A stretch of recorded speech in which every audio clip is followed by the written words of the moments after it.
গ্রামে অনু ও তার ছোট বোন কবিতা একটা কুঁড়ে ঘরে বসবাস করত। অনু ও কবিতার বাবা মা কলেরায় মারা গেছেন। ওদের কাছে চিকিৎসা করার মতো টাকা ছিল না, তাই ওদের বাবা মা বিনা চিকিৎসায় মারা যায়।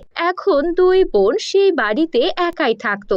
অনু জমিদারের বাড়িতে কাজ করে ওর ছোট বোন কবিতার দেখাশোনা করত। সারাদিন কাজ শেষ করে ক্লান্ত হয়ে অনু যখন বাড়ি ফিরত, দেখতো তার ছোট বোন কবিতা এখনো না খেয়ে অনুর জন্য অপেক্ষা করছে।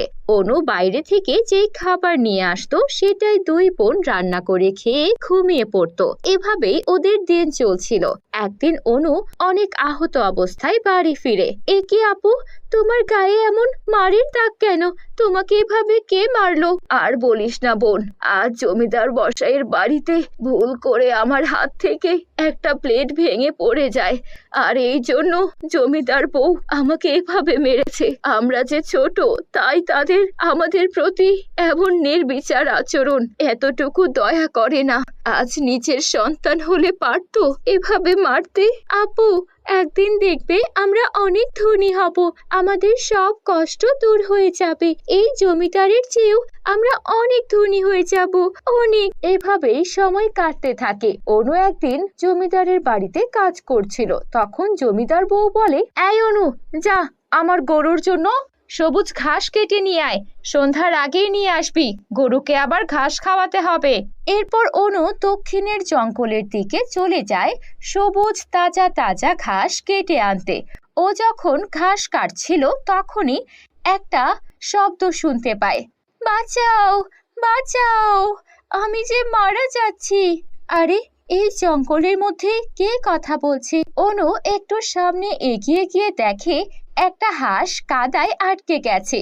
অনু সেই হাঁসটার কাছে গেলে হাঁস বলে, এই মেয়ে, এখানে এসো না, তুমি নয়তো এই চোরাবালিতে আটকা পড়ে যাবে। এর নিচে যে অনেক গভীর, এখান থেকে আমি উঠতে পারছি না। আরে, তুমি তো একটা হাঁস, হাঁস হয়ে কথা বলছো কি করে? আমি কথা বলতে পারি, তবে মনে হয় আজকের পর আর কথা বলতে পারবো না, আমার জীবন এখানেই শেষ হয়ে যাবে। আরে না হাঁস, তুমি চিন্তা করো না, আমি তোমার জন্য কিছু একটা করছি। এরপর অনু পাশ থেকে একটা বড় কাঠের তক্তা নিয়ে আসে আর সেই চোরা বালির কাছে নিয়ে ধরে। তারপর হাঁসটা ধীরে ধীরে সেই কাঠের তক্তার ওপর উঠে আসে। আর এভাবেই সেদিনের মতো অনু হাঁসটার প্রাণ বাঁচিয়ে নেয়। কিন্তু ততক্ষণে সন্ধ্যা হয়ে গেছে। অনু দেখে চারদিকে অন্ধকার নেমে এসেছে। অনু তাই খুব বেশি ঘাস কাটতে পারে না। সে অল্প ঘাসগুলো নিয়ে দৌড়ে জমিদারের বাড়ির দিকে রওনা দেয়। যখন জমিদার বউ দেখে এত অল্প ঘাস কেটে এনেছে, এটা দেখে জমিদার বউ ভীষণ রেগে যায়। কিরে মুখপুরি, টাকা নেওয়ার বেলা তো কম নেস না, তাহলে এত অল্প ঘাস কেটে এনেছিস, এগুলোতে আমার গরুর পেট ভরবে? শোন, আজকের মতো তোর চাকরি এখানেই শেষ। কাল থেকে আমার বাড়ির সীমানায়ও আসবি না। তোর মতো কাজের মেয়ে আমার আর দরকার নেই, বেরিয়ে যা বলছি, বেরিয়ে যা। এই বলে জমিদার বউ অনুকে কাজ থেকে বের করে দেয়। অনু মন খারাপ করে কাঁদতে কাঁদতে বাড়ি চলে আসে আর এসে কবিতাকে সব ঘটনা খুলে বলে। বোন, চিন্তা করিস না, কাল থেকে আবারও কোনো না কোনো কাজের সন্ধান করে একটা কাজের ব্যবস্থা হয়েই যাবে। আমরা আমরা কিছু একটা ব্যবস্থা করেই নেব। তখনই সেখানে সেই হাঁসটা চলে আসে। হাঁসটাকে দেখে অনু অবাক হয় আর কবিতাকে বলে, এই কবিতা, এটাই সেই হাঁসটা যেটাকে আমি সাহায্য করেছিলাম। তখন হাঁসটা বলে, এই মেয়ে, তুমি আমার সাহায্য করেছো, কিন্তু তুমি এখানে এসে আমার জন্য বিপদে পড়ে গেছো, তাই আমি তোমার কাছে চলে এসেছি। আজ থেকে আমিও তোমাকে সাহায্য করব। তুমি আমাকে কিভাবে সাহায্য করবে? আজ রাতে ঘুমিয়ে যাও, কাল সকালেই টের পাবে। এই বলে হাঁসটা একটা সোনার হাঁসে পরিণত হয়ে যায় আর অনেক অনেক সোনার ডিম দিতে থাকে। আপু দেখো, হাঁসটা তো সোনার হাঁস, কেমন সোনার ডিম দিচ্ছি। একটা বড় সোনার ডিম দিল আর সেখান থেকে কতগুলো ডিম বেরিয়ে এলো। আমরা তো এই সোনার ডিম বিক্রি করে অনেক টাকা আয় করতে পারি। না কবিতা, এসব ভাবা ঠিক না। এই ডিমগুলো হাঁসের, এই ডিম ফুটে তার ছানা বের হবে আমরা ডিমগুলোর প্রতি লোভ করতে পারি না। চল বোন, আমরা ঘুমিয়ে পড়ি। এরপর তারা দুই বোন ঘুমিয়ে পড়ে। সকাল হতেই হাঁসটা বলে, অনু, কবিতা, তোমরা কত নির্লোভ। তোমরা আমার সোনার ডিম দেখেও লোভ করনি, তবে আমার এই ডিম থেকে হাঁসের বাচ্চা বের হয় না। এগুলো সোনার ডিম, এগুলো তোমরা বিক্রি করতে পারো, আর তোমাদের যা যা প্রয়োজন তাই তোমরা কিনে আনতে পারো। এরপর অনু ও কবিতা সেই জাদুর সোনার হাঁসের কাছ থেকে সোনার ডিম নিয়ে সেটা বাজারে বিক্রি করে আসে, আর তারপর ওদের প্রয়োজনীয় জিনিসপত্র কিনে নিয়ে আসে। আপু, এখন আমাদের কাছে কত টাকা আছে? যদি এই টাকা আমাদের কাছে আগে থাকতো, তবে বাবা মাকে চিকিৎসার অভাবে মারা যেতে হতো না, আমাদের আর একা থাকতে হতো না। থাক বোন, যা হয়েছে হয়েছে, এখন তো আমরা সুখে থাকতে পারবো। তখনই বাড়ির মালিক সেখানে আসে। এই মেয়েরা, তোদের বাবা মা আজ 5 মাস হলো মারা গেছে, এখন পর্যন্ত তোরা বাড়ি ভাড়া দিসনি।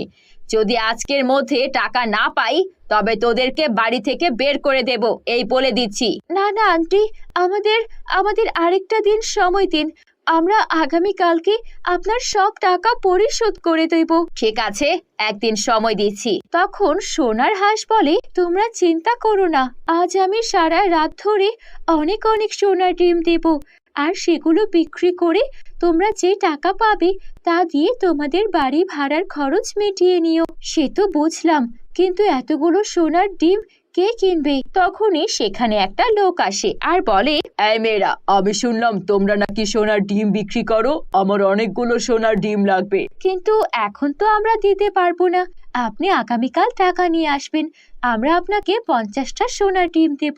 এরপর লোকটা সেখান থেকে চলে যায়। পরদিন সেই লোকটা আসে, আর ততক্ষণে সারা রাত ধরে জাদুর সোনার হাঁস 50টা ডিম পেড়ে দেয়, আর সেগুলো বিক্রি করে সেই টাকা ওরা বাড়ির মালকিনকে দিয়ে দেয়, আর ওরাও সেখান থেকে ঋণ মুক্ত হয়ে যায়। এভাবেই ওদের সময় খুব ভালো কাটতে থাকে। কিছুদিন পরে ওদের দুই বোনের জন্মদিন ছিল। জন্মদিনে ওরা গ্রামের সব বাচ্চাদের ওদের বাড়িতে দাওয়াত দেয়, আর অনেক সুস্বাদু সব খাবার ওদেরকে খাওয়ায়, আর দুই বোনও অনেক সুন্দর সুন্দর ড্রেস পরে। সেখানে গ্রামের একটা মেয়ে এসেছিল, মেয়েটার নাম ছিল মাধবী। মাধবী এই সব কিছু দেখে ওর মাকে জানায়, জানো মা, ওই অনু আর কবিতা, যারা আগে কাজের মেয়ের মতো জমিদারের বাড়িতে কাজ করত, তারা এখন কত ধনী হয়ে গেছে।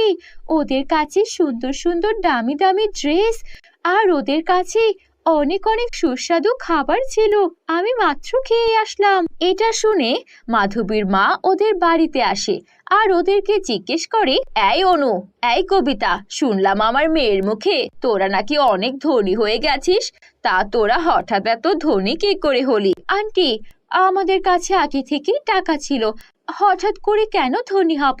মাধবীর মায়ের কথাগুলো বিশ্বাস হয় না, তাই সে লুকিয়ে লুকিয়ে ওদের ওপর নজর রাখতে থাকে, আর সে দেখতে পায় ওদের কাছে একটা জাদুর সোনার হাঁস আছে, আর সেই হাঁস রাতে সোনার ডিম দেয়। এটা দেখে মাধবীর মা সেখান থেকে সোনার ডিম চুরি করে নিয়ে আসে, আর বাড়িতে এসে অপেক্ষা করতে থাকে যে সোনার ডিম বেরিয়ে অনেক অনেক সোনার ডিম বের হয় কিনা। কিন্তু কোনো সোনার ডিম বের হয় না। উল্টো দিকে তার কাছে খবর আসে, এই মাধবীর মা, কোথায় আছো? তোমার মাধবী গাছ থেকে পড়ে মাথায় আঘাত পেয়েছে, তাড়াতাড়ি এসো। সে তাড়াতাড়ি তার মেয়েকে হাসপাতালে নিয়ে যায়, কিন্তু ডাক্তার বলে, দেখুন, আপনার মেয়ের মাথা থেকে অনেক রক্ত ঝরে গেছে, এখনই অপারেশন না করালে সে মারা যাবে, আর এই অপারেশন করতে হলে 5 লক্ষ টাকার প্রয়োজন। মাধবীর মা তার ভুল বুঝতে পারে। সে দৌড়ে অনু আর কবিতার কাছে যায় আর সব সত্যি স্বীকার করে, আর সেই সোনার ডিম ফেরত দেয়। আমি আমার চুরি করার শাস্তি পেয়ে গেছি, তোমরা আমাকে ক্ষমা করে দাও, আমার মেয়ে যে মরতে বসেছে। আন্টি, আপনি চিন্তা করবেন না, আমরা আপনার সাহায্য করব।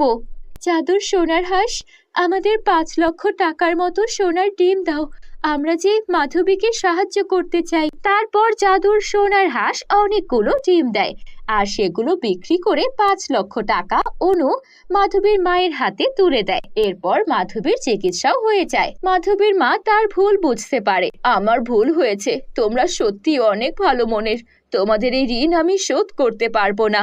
এভাবে বলবেন না আন্টি, মাধবী তো আমাদেরই বন্ধু, আপনি মাধবীর চিকিৎসা করান। এরপর মাধবীও সুস্থ হয়ে যায়। অনু ও কবিতা ওদের জাদুর সোনার হাঁসের ডিম বিক্রি করে অনেক ধনী হয়ে যায়। আর এভাবেই গ্রামের অসহায় কিংবা দরিদ্র কেউ ওদের কাছে আসলে ওরা তাদেরও সাহায্য করত। আর ওরা সবাই সুখে শান্তিতে দিন কাটাতে থাকে।